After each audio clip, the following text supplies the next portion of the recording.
folks, I'm Ashraf Hingora. I'm a language and soft skill trainer, life business and parenting coach. English breakfast with Ashraf में आज हम would will का past जो would है उसका अध्ययन करेंगे जो कि मॉडल ऑक्सिलरी वर्ब है। वुड विल का पास्ट और मॉडल ऑक्सिलरी वर्ब है।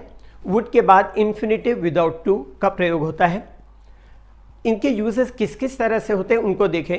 वुड रादर, वुड सूनर से प्रेफरेंस अर्थात प्राथमिकता का बोध होता है। जैसे एग्जांपल देखेंगे,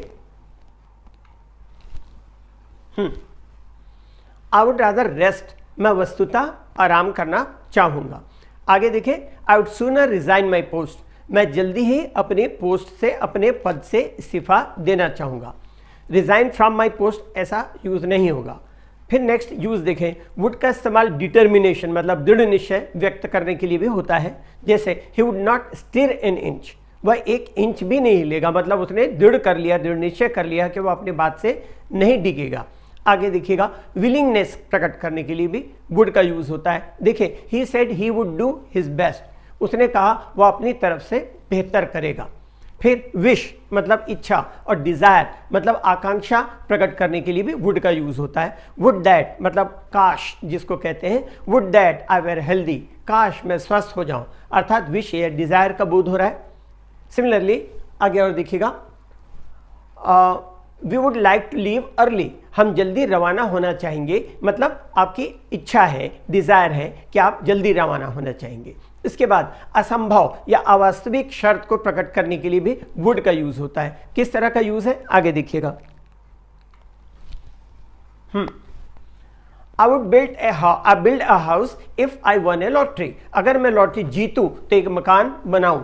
इसका मतलब क्या है, लॉटरी जीतूं तो बनाऊं, मतलब ऐसे अवास्तविक या असंभव सा भाव व्यक्त करना हो तो इस टाइप के सेंटेंसेस बनाए जाते हैं। नेक्स्ट देखिएगा, will have plus past participle मतलब third form of the verb जिसको कहते हैं। इससे बोध होता है कि पास्ट में कोई कार्य हुआ होगा, जबकि would have plus past participle से यह बोध होता है, जिसको third form of the verb कहते हैं पास्ट पार्टिसिपल को, इससे यह बोध होता है कि पास्ट में जो कार्य हुआ होता वह नहीं हुआ।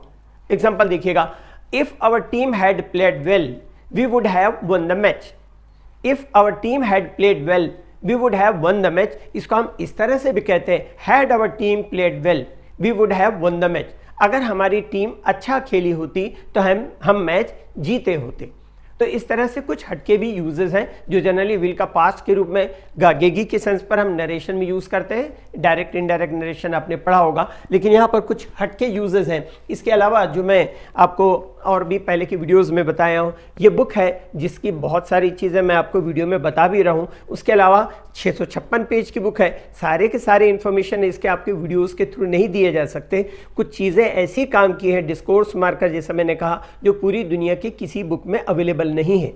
हाँ, ये चूंकि ऑथर जो होता है वो ऑथर प्लस कंपाइलर होता है। कुछ सालों तक मैंने कंपाइल करके वो कलेक्शन किया है जो एक ट्रीजर ट्रोव, एक खजाना है आप लोगों के लिए। और दूसरी खास बात इसमें यह बता दूं कि ये बुक शॉप से लेंगे 10 से 15% डिस्काउंट आपको मिलेगा। जिस रेट में हम बुक शॉप वालों को जितना डिस्काउंट देते 34%, सेम डिस्काउंट पर ये बुक आपको 180 रुपीज़ डिस्काउंट पर आपको अवेल कराई जा सकती है।